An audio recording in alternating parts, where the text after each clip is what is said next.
काय करून कुठे टुरटुरू. वा रे वा.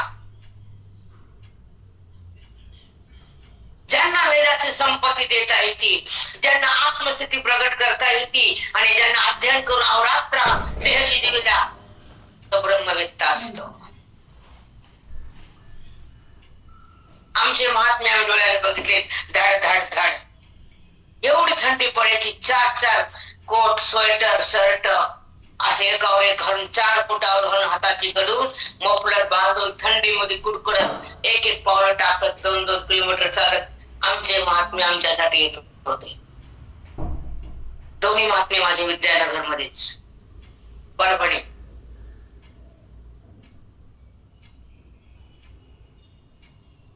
फुकट नसतं ज्ञान प्रगट होणं. वैराग्याची ड्युटी हातात होती, ज्ञानाची मशाल तेवत होती, बोधाचं तूप जळत होतं आणि मोक्ष हृदयात मिळत होता. मी कोण कळत होत. आमचे गुरु असे होते, कष्ट करत होते आमच्यासाठी. ध्येय झिजवते हाड, त्याला वैराग्य म्हणतात. धगधगीत त्याच्यापासून एक गेलं. हादरले नाही माझे महात्मे. गेलं त्यांचं. इथं आलं, पूर आला, पूर. ती महात्मेत का? नो. हादरले नाही, पिथरले नाही, थरथरले नाही आणि ज्ञान कमी पडलं नाही, अधिकार थांबला नाही आणि मोक्ष बाजूला गेला नाही. ते महात्मे गुरुजीचा संप्रदाय 40 वर्ष चालवला. कोमटी गल्ली, रंगनाथ महाराज मठ, भजनाचा वाडा म्हणतो.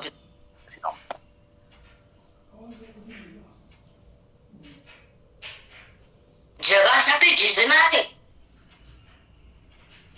जगाचं कल्याण करणारे. कुछ और बात असते, ते आता नाही भेटत बघायला. एखादा असं कुठं चुकून माकून, तो विषय आमचा नाही. पण आमच्या संतांची स्थिती चांगल्याशिवाय आम्ही थांबत नाही. आम्हाला अभिमान आहे त्यांचा. कारण कसं वैराग्य असतं आणि कसं जीवन असतं, किती कष्ट असतात हे डोळ्याने बघितले, ऐकले नाही. कारण आमच्या काकाच्या खिशात सुपारीचं काळ निघायचं, लवंग, रुपयाचा शिक्का पण नसायचा. कधी चुकून ते दुकानातून पैसे देण्या की उतरायचे.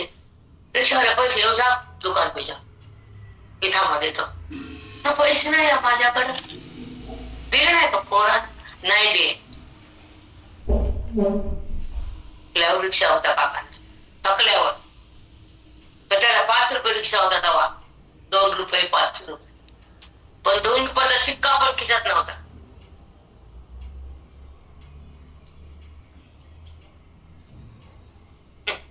बघा किती महान महात्मे. म्हणून हे ज्ञानाचे गंगार पण बाहेर असेच महान आम्हाला पण असते. तुम्ही सांगा, ज्यांच्या खिशात 2 रुपयाचा शिक्का नाही, ते वैभवाला शिवले असतील का? परमार्थ विकला असेल का? सांगा. नाही, पैशाला शिवले असते तर आज एवढं विखत त्या नावाला मिळालंच नसतं. गुरुजीची पिल्ले दाबी, कोणाची बी नाही.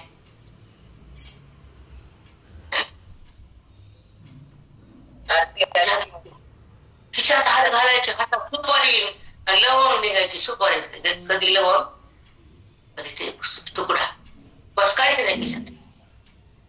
दाखवा असं महात्मा. आता छाया बोलते, माझ्या गुरु तुम्ही सांगते, तुला का झोपते? तुला मिरची लागते तर बाजूला जा, बटन लाल बंद कर, जा झोपे. माझ्या गुरुचं वैभव सांगितलं, तुला का झोपायला? म्हणजे चांगलं पण पचत नाही. बसत का चांगलं? नाही नाही, खरंच नाही. चांगलं तर पचत. सकाळी सकाळी थंडीचा बदामाचा हलवा केला, ती बाई म्हणते शुगर मला. मग तुला शुगर आहे, मी काय करू? बरोबर आहे मावशी, अगदी बरोबर आहे. ज्याला शुगर आहे त्याला पचतच नाही.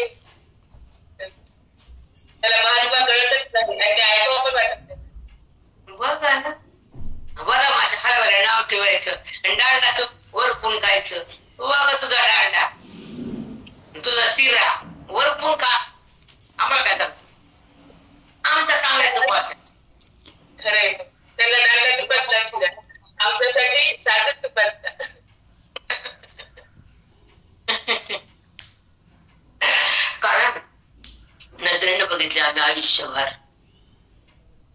40 वर्ष गादी सांभाळणं ते परंपरा. आमच्याकडे गादी उची नाही, परंपरा. तुमच्याकडे गाडी, आमच्याकडे परंपरा. व्यासपीठ, संप्रदाय, वेद, ब्रह्म, मोक्ष आणि ज्ञानेश्वरी अमृतानुभव, विचारसागर, प्रतिप्रभाकर हे आमच्या मनात चालले. सगळ्यात हा संपलं म्हणा. त्यानंतरचा अध्ययन होता आमच्याकडे आजपर्यंत.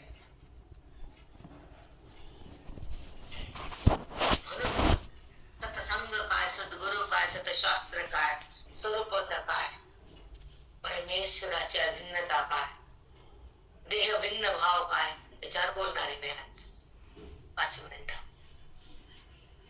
की भिन्न भाव आणि अभिन्न भाव वृत्तीचा असतो. वृत्तीचा भाव ज्ञानानं असतो, वृत्ती अपरिच्छिन्न मोक्षानं असते.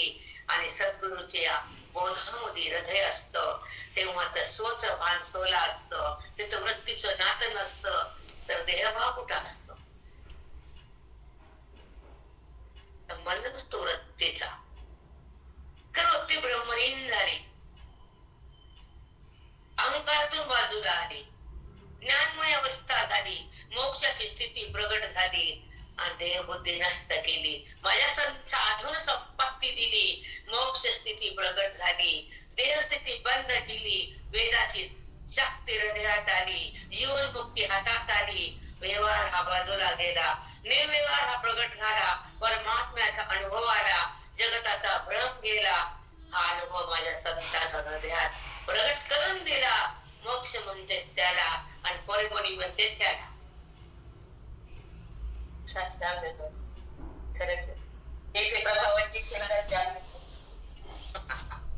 प्रभावती क्षेत्र निवासिनंतम नमामि वेदांतम. वेदांत वरिष्ठ, वेदामध्ये वरिष्ठ माझे गुरु, त्यांना नमस्कार. नमामि वेदांत.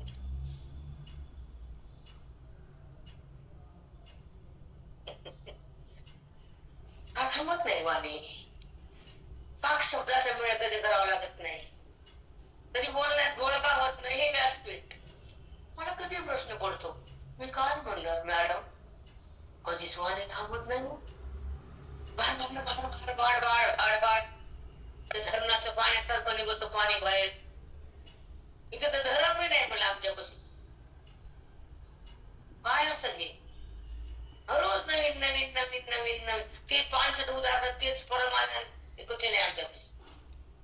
रिपीट नाहीच,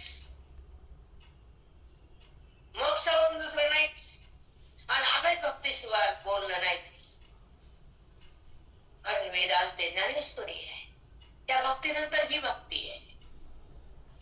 ज्या भक्तीमध्ये प्रेम ओथंबून येतं, हृदय भगवंतासाठी तळमळ करतं, त्या हृदयामध्ये पांडुरंग प्रगट होतो, त्या ते भक्ती. जे हृदय तगमग होतं, कासावीस होतं, अंतर राहतं, ती भेद भक्ती. ज्याच्यामध्ये ईश्वर एकरूप होतो, बुद्धी चमत्कार होतो, अज्ञानाचा आकार जातो, देहभाव संपून जातो, जगताचा विलय होतो आणि स्वरूप साक्षात्कार होतो, अभेद भक्ती.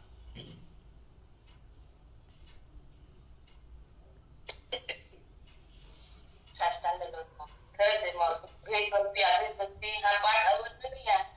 शब्दात याचं वर्णन करू शकत नाही. आणि कोणत्याच डिक्शनरीमध्ये शब्द भेटत नाही.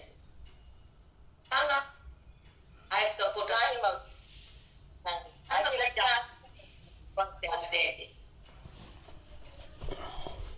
आमचं व्यासपीठाचं वैभव आहे.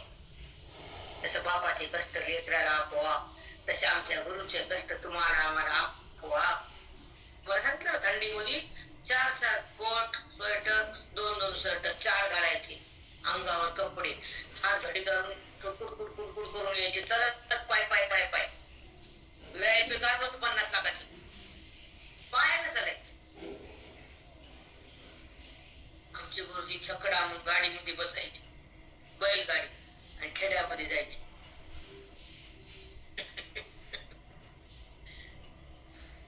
तिथे चिंतन कीर्तन सत्संग करून वापस.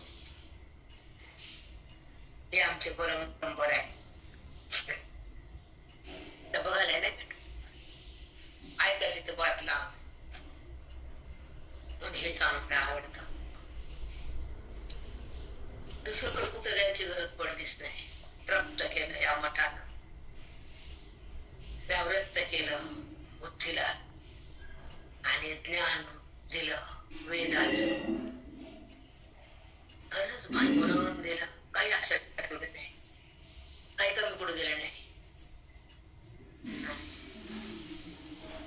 म्हणली एकदा, तुम्हाला महाराज तर म्हणते तुला सगळं दिले, काय राहिलं तुला सांग, काय रडते तू, तुला काय दिलं नाही मी सांग, काय झालं सांग, मी देते तू अनुभूतीपर्यंत झालीस ना तू गेली ना, हो तेव्हा मी शांत झाले.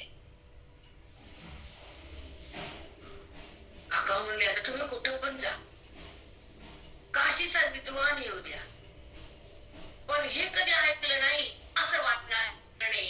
हे त्यांचे शब्द आहेत, ते आता खरे झाले. कुठं जरी गेले कदाचित चुकून मागून तर त्यांचे 50 ऐकले, काय ऐकायचे, नवी सांग ना बाप्पा काही, असं डोकं उठतं, तिडक लागतं. तेच ते काय बोलाय, आम्ही काही हातात ऐकले, दुसरं बोल ना, दुसरं काही नसतंच. त्यांचे शब्द आहेत, काशीचा विद्वान येऊ द्या, पण ते तुमचं ऐकायला जा तुम्ही त्यांचं, तर तुम्हाला वाटणार नाही हे मी कधी ऐकलंही नाही.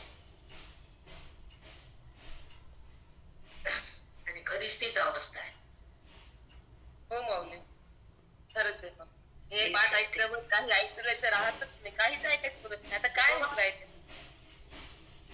कधीच नाही. एक ज्ञानेश्वरीची ओळी थैमान घराणे वालितो, एक ओळी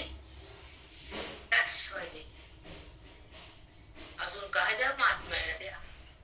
गीतेचा श्लोक सहज अवलोकन व्हायला, ओळी सहज पुरायली, वेद डोलायला आणि अज्ञान संपायला, देहबुद्धी बाधित व्हायली, आत्मबुद्धी प्रगट व्हायली, माझी संपत्ती हातात आली, जीवन मुक्ती हृदयात थांबली, आणि मी कोण हे मला कळालं.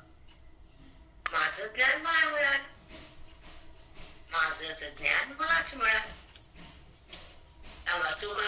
वाक्य नाही माऊली, अगदी बरोबर.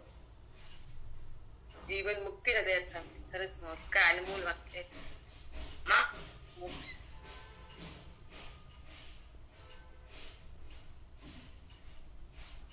सगळं आठवतं. कधी कधी साठला आपण जायचो, बिहारी जायचो, तिकडे जायचो, कुणाच्या 5च्या पडाला इकडे यायचो, पुन्हा 8-6-7ला बाहेर सगळं आठवत येते, सगळे प्रत्येक पाठाची दिवसाच्या. बाकी काय आठवण येत नाही बरं का, करायची पण नसते. पाण्याचा प्रवाह वाहत राहतो, त्याला थांबायचं असतं, ते थांबत असतं. जे जात नसतं ते स्वरूप असतं, जे नष्ट होत नाही ते मी असते, जाणं येणं नाही ते मी असते, जन्म मृत्यू नाही ते माझं स्वरूप असतं. हे पक्का निश्चय असावा, बोलून नाही. आम्ही असो का तुम्ही असो, न मी जाणारे न येणारे, न मी बोलणारे न मी पाहणारे, सगळ्याचा मी साक्षी आहे. मी व्यवहार नाही, व्यवहार करणारी पण नाही, मी त्या व्यवहाराला पाहणारी आहे. जीवनमुक्ती करायचं असेल तर ज्ञानाची संपत्ती घ्यावी लागते, देहस्थिती भोगायची असेल तर अज्ञानाला घट्ट धरावं लागतं. मुक्तीसाठी संतांच्या चरणाला लागावं लागतं, माऊलीचं ज्ञान घेण्यासाठी अध्ययन करावं लागतं, मी कोण करण्यासाठी साधूकडं चिंतनात रमावं लागतं, आणि महावाक्य हृदयात खेळावं लागतं. तत्वमसी मध्ये निरूपण करावं लागतं, आणि त्या तत्वमसीचं निरूपण हृदयानं धारण करावं लागतं. तत्वमसी, तत्वमसी, ते तू आहेस. त्याच्या बोधामध्ये चित्त जेव्हा रंगून जातं, हृदय विभान होतं, मन संपून जातं, अधिकार प्रगट होतो, आणि तो ब्रह्माता ब्रह्म होतो, जीवात्मा ईश्वराशी अभिन्न होतो. तेव्हा तत्वमसी महावाक्य फलद्रूप होतं, आणि अनुसंधान भगवंताचं सुरू होतं, देहाचा संबंध बंद होतो, अज्ञानाचा निराश होतो, परमात्म्याचा प्रकाश येतो, आणि स्वला स्वच जाणीव होती. ते म्हणतात आत्मस्थिती, आत्मस्थिती.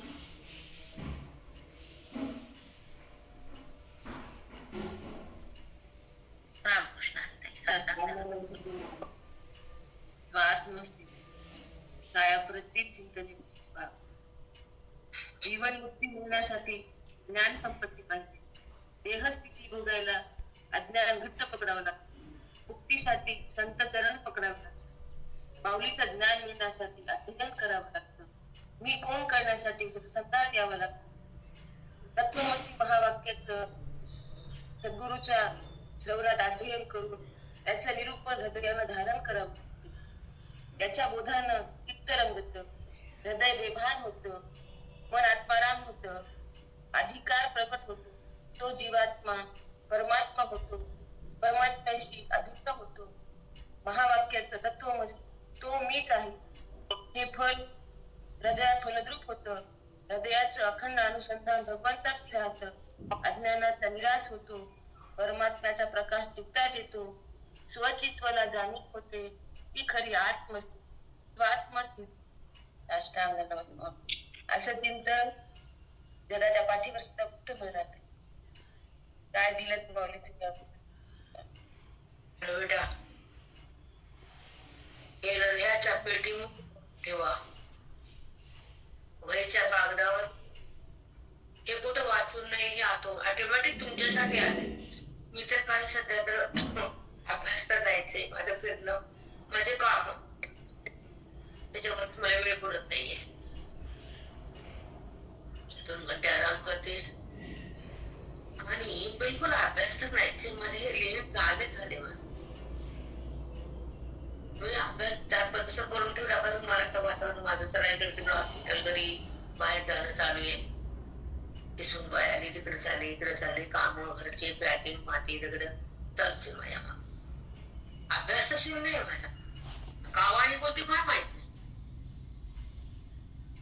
नाही मला उत्तर पण येत नाही, बिलकुल नाही. काल तर त्यांशिवाय हात बी घेतले नाही, थकले होते, झोपे गेले. वाक्याचं होतो ना भविष्य, ती मला कधी ऐकलं नाही. भगवंतानं ती इच्छा ठेवली पण नाही, पूर्ण दिला. आता घे, चल घे, तुला पाहिजे ना, घे. जसं आई म्हणजे तुला लागतं मला माहिती. अगं तुला मी सांगितलं पण नाही. अगं तुझी आवड माहितीये ना मला, सांगायला कशाला पाहिजे. अरे तुला मी म्हणले नाही, तू कसं काय दिलं मला हे, मी याच्याने करून ठेवलंस. अगं तुला आवडतं म्हणून करून ठेवलं. सांगितलं भेटापर्यंत केलं नाही ना, ऐकलं नाही असं. ते भगवंतानं हृदयातून दिलं तर तिथं आहेच आहे, वादच नाहीये. पण हे महावाक्याचे चिंतन ना कोणत्या ग्रंथात, ना कोणत्या पठणात, ना कोणत्या मंदिरात. सांगा कुणी ऐकलं असेल तर माझा पाठव्या आत्ता बंद करते हे अप्सना. तो मसी मी, तो मी, तो मी हे प्रगट होत. तर देह मी हे बंद होत. जी देहमीची अहंकाराची वृत्ती असती आणि जिवंत देहस्थिती असती, जडाची अनुभूती असती आणि दुःखाची त्या ठिकाणी परिस्थिती असते, तेव्हा ते अज्ञान थैमान घालतो, भेद हृदयात डुलतो आणि मन जगताकडं नाचतो. ते जगताला बघूनच हसत. परमात्म्याला, जगतातला परमात्म्याचा संबंध त्याच्याशी नसतो, म्हणून तर त्याचा भेद सिद्ध असतो. भेदाचा नाश अभेदानं होत असतो आणि अभेदा गीतेतून उगवत असतो.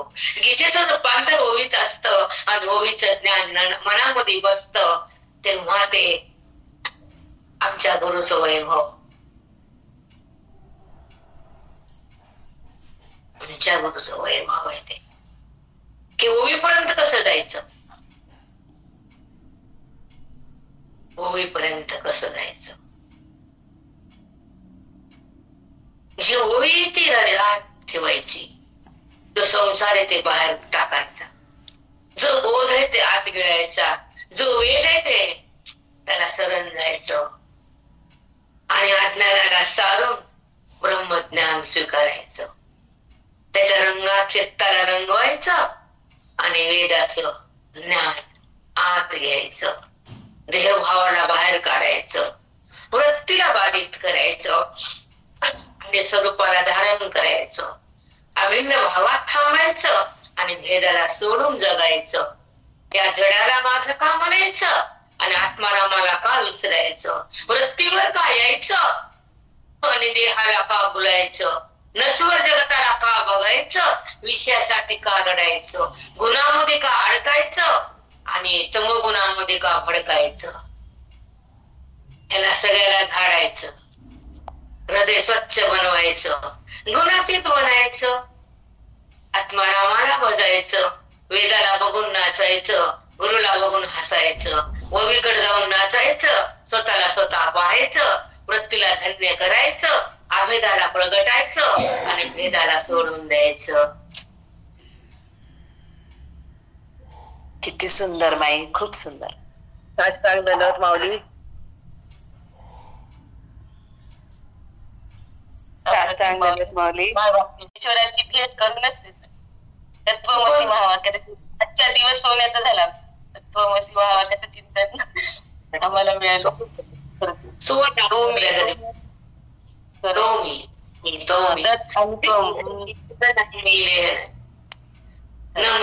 माझा मग भरवसा पटेल, माझ्या गुरुनं माझ्यासाठी कीर्तन बदललं. न म्हणा देह माझा मग भरवसा पटेल. याच्यावर माझे गुरु बोलले, माझ्यासाठी कीर्तन बदललं. अरे हो, मग कीर्तन बदला. अशा हातातील टाळ करायला सांगितलं, या भंग घ्या.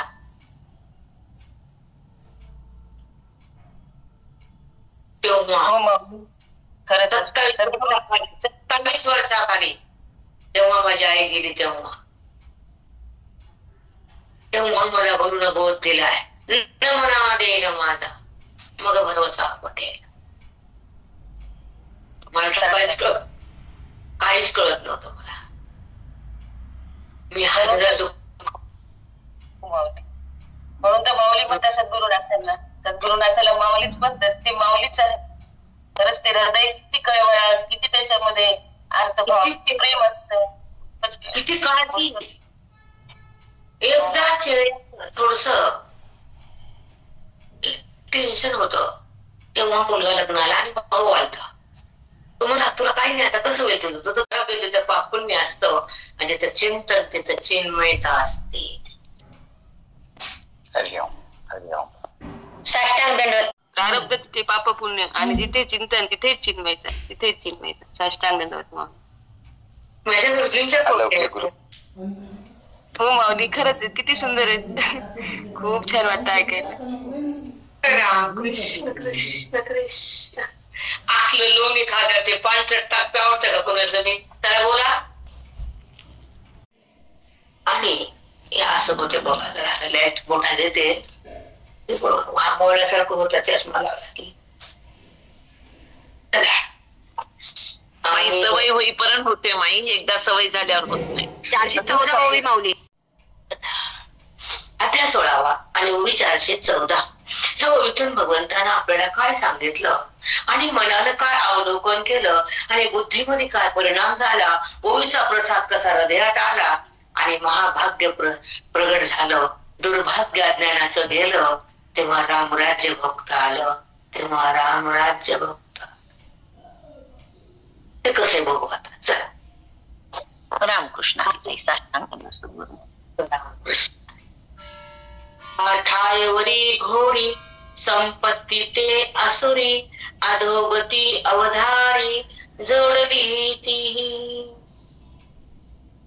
भगवंत म्हणतात अर्जुना, ही असुरी संपत्ती कशी ओढवून घेतली, कशी वाढली, कशा असुर संपत्तीमध्ये राहतात ते तुला मी सांगतो. हा ठाववरी घोरी.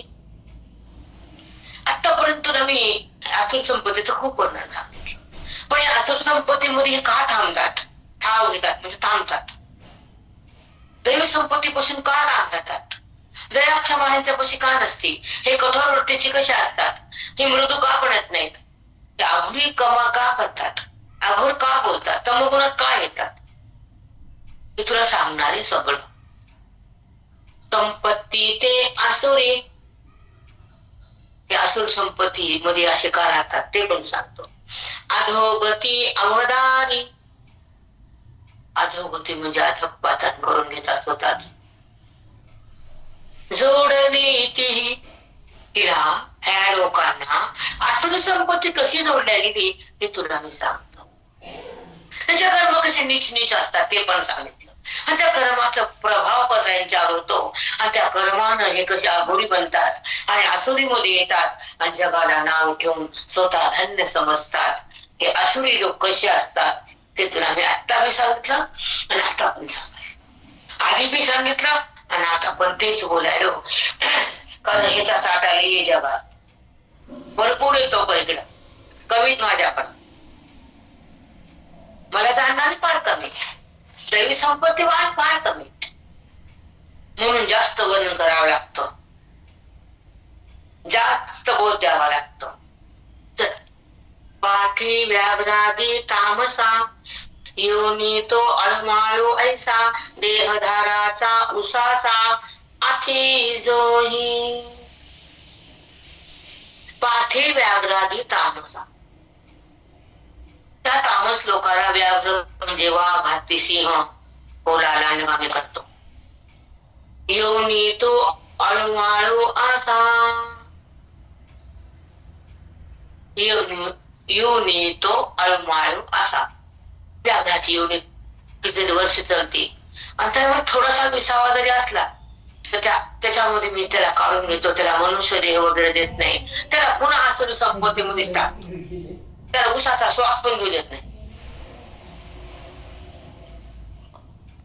बापरे, किती भयानक परिस्थिती आहे माऊली.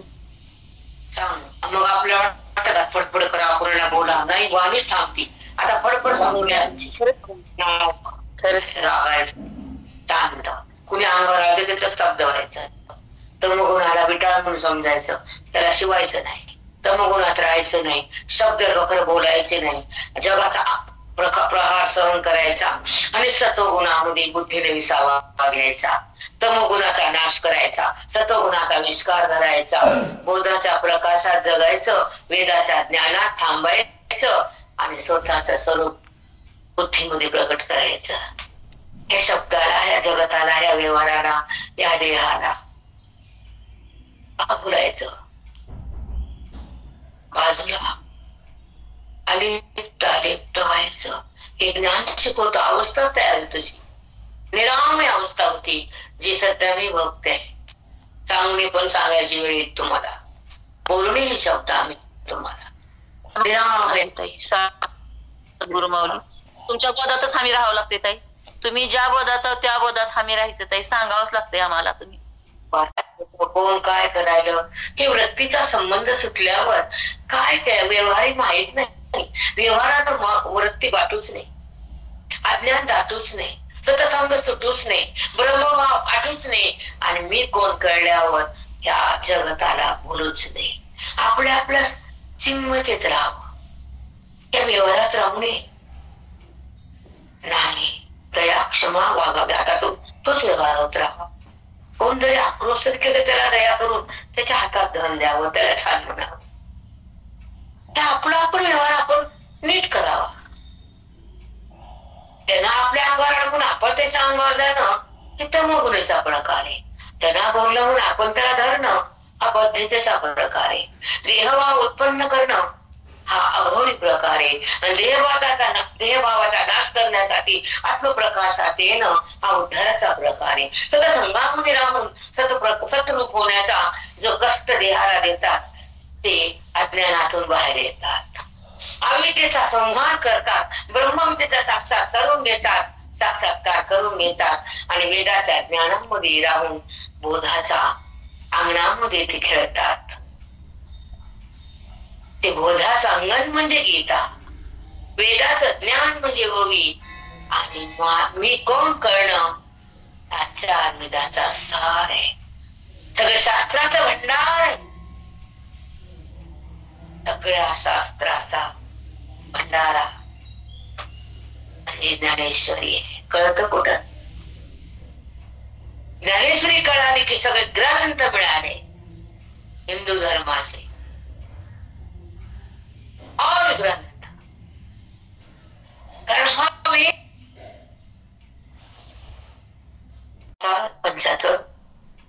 75 होऊया, 20 घ्यावून काय चालताना मला तेच आतून चिंतन असतं किती राहायला होऊया.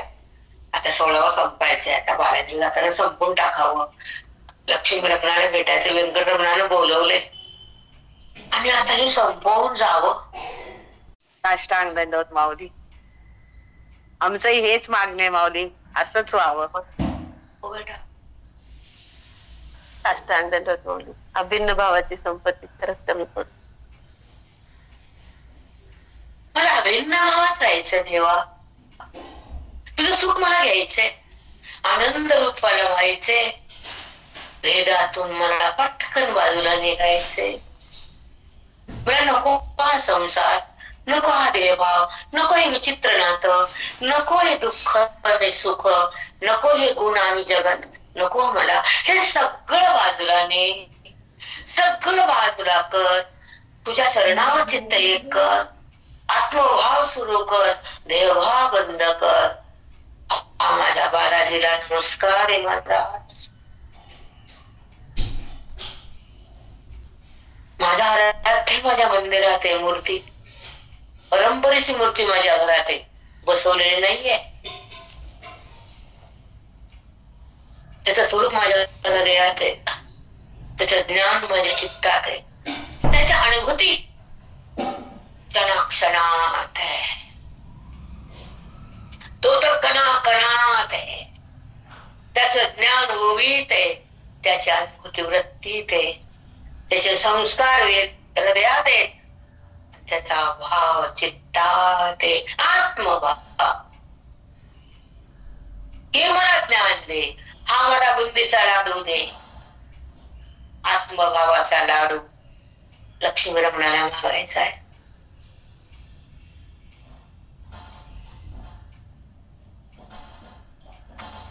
बापरे माऊली, काय भयानक तुफान सुंदर चिंतन, याला शब्दच नाहीत माऊली, कसं सांगावं. हो. काय मागणं आहे. खरंच आहे, हा हे सगळं वेदाचं सार आहे, सगळं शास्त्राचं भांडण आहे. तिथं मी कोण कळतं. वेद हृदयातून सुटूच नाही, हृदयाला कधी ढकलूच नाही, देहावर येऊच नाही, देहभाव उत्पन्न होऊच नाही आणि आत्मभाव कधी संपूच नाही, जडाचा स्पर्श चित्तात होऊच नाही. मी भिन्न नाही, मी अभिन्न आहे, ही संपत्ती चित्तातून संपूच नाही. तुझं सुख घ्यायचे, आनंद रूप व्हायचे, भेदातून बाजूला व्हायचे. सुख दुःख नको, गुण आणि जगतही नको, सगळं बाजूला सार पांडुरंगा. चरणावर चित्त एक कर, हा बालाजीला हृदयातून नमस्कार आहे. तो माझ्या मंदिरात आहे, स्वरूप त्याचं स्वरूप हृदयात आहे, त्याचं ज्ञान चित्तात आहे, त्याची अनुभूती क्षणाक्षणात आहे. तो तर कणाकणात आहे, त्याचं ज्ञान ओवीत आहे, त्याची अनुभूती वृत्तीत आहे, त्याचे संस्कार हृदयात आहे, त्याचा भाव आत्मभाव तो चित्तात आहे. तो आत्मभाव आहे, हे मला ज्ञान दे. आत्मभावाचा हा लाडू प्रसाद तो मला दे, तो मला दे. व्यंकटेशा बालाजी. साष्टांग दंडवत माऊली. म्हणूनच तर त्यानं बोलवले माऊली तुम्हाला. साष्टांग दंडवत.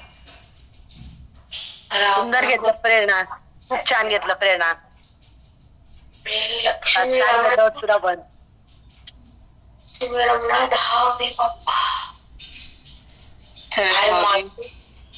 खरंच महाप्रसाद, लाडूचा महाप्रसाद भेटला माऊली आज. तुमच्या मुखातून येतो माऊली तो.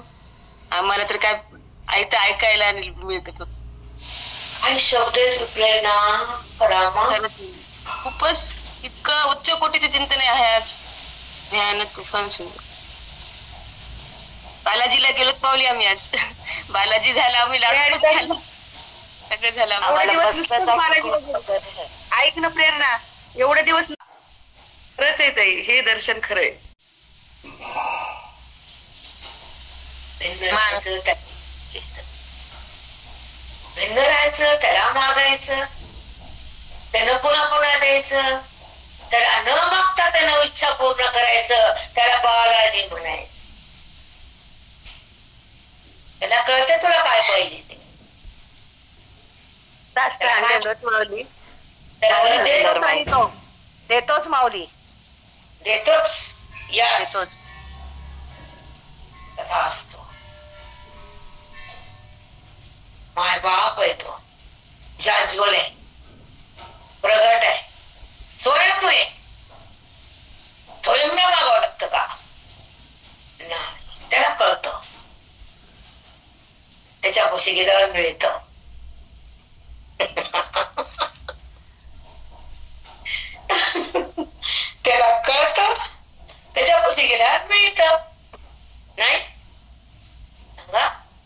माऊली.